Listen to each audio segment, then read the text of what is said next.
읽어주는 교과 첫째 날 5월 1일 일요일 아브람의 출발. 창세기 12장 1에서 9절을 읽어보라.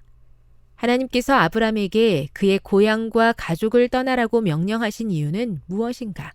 아브람은 어떻게 응답했는가? 성경의 기록에 의하면 하나님께서 마지막으로 사람과 직접 대화하신 것은 홍수 후에 노아에게 육체를 가진 모든 생물과 언약을 세우시겠다고 말씀하시며 또 다른 전 세계적인 홍수가 결코 있지 않을 것이라고 재확인해 주실 때였다. 이제 아브람에게 주신 하나님의 새로운 말씀이 그 약속과 다시 연결된다. 땅의 모든 민족이 아브람으로 말미암아 복을 얻게 될 것이었다. 그 예언의 성취는 과거를 뒤로하고 떠나는 것에서 시작된다. 아브람은 그에게 익숙했던 모든 것, 그의 가족과 그의 고향과 심지어는 자신의 일부분까지도 남겨두고 떠나야 했다.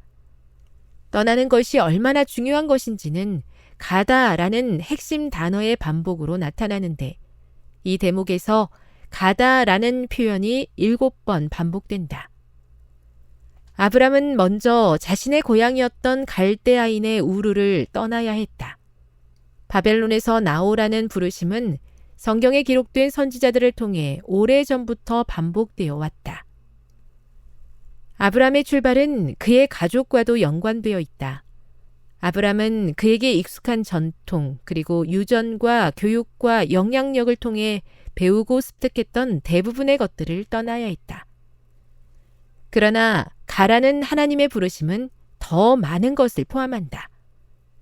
가라라고 번역된 히브리어 표현을 직역하면 내 자신이 가라 또는 내 자신을 위해 가라이다. 바벨론으로부터 떠나는 아브람의 출발은 그가 처한 환경과 그의 가족을 떠나는 것 이상을 의미한다. 히브리어 표현은 그 자신이라는 말을 강조한다. 아브람은 자기 안에 들어와 있던 바벨론의 영향을 버리고 떠나야 했다. 이처럼 버리고 가는 것의 목적은 하나님께서 그에게 보여주실 땅에 있었다. 같은 언어가 이삭을 제물로 바치는 사건에서 모리아 산을 나타내기 위해 다시 사용된다.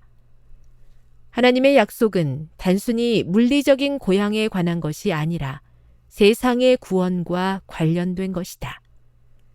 이와 같은 개념은 모든 민족을 위한 축복의 약속에서 재확인된다.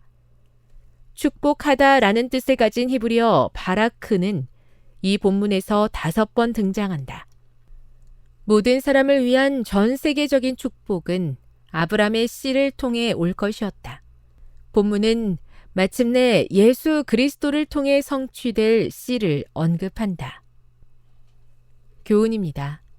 아브람은 모든 민족을 위한 축복의 통로가 되기 위해 그동안 그가 익숙했던 모든 것을 떠나 하나님께서 보여주실 땅으로 가야 했다.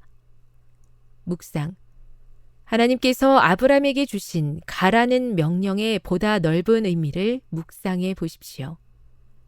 적용. 하나님의 부르심에 순종하기 위해 그대의 삶 속에서 버려야 할 것에는 무엇이 있을까요? 영감의 교훈입니다. 아무런 의문 없이 순종했던 아브람. 그러나 그는 부르심에 순종하기를 주저하지 않았다. 그는 약속의 땅에 관하여 묻지 않았다. 곧 토지가 비옥하고 기후가 건강에 적합한지, 그리고 그 지방은 유쾌한 환경을 제공하며 재물을 쌓을 기회를 줄 것인지 묻지 않았다. 하나님께서 말씀하셨으므로 그분의 종은 순종해야 하였다. 그에게 있어서 이 세상에서 가장 행복한 곳은 하나님께서 그로 있기를 원하시는 곳이었다. 부조화 선지자 126. 이미 익숙하고 편안한 환경을 떠나 하나님의 약속이 있는 나라로 나아가는 것이 힘들고 부담스럽게 느껴질 때가 많습니다. 그때마다 하나님께서 내가 있기 원하시는 그 자리가 축복의 자리임을 기억하며 순종할 수 있게 도와 주시옵소서.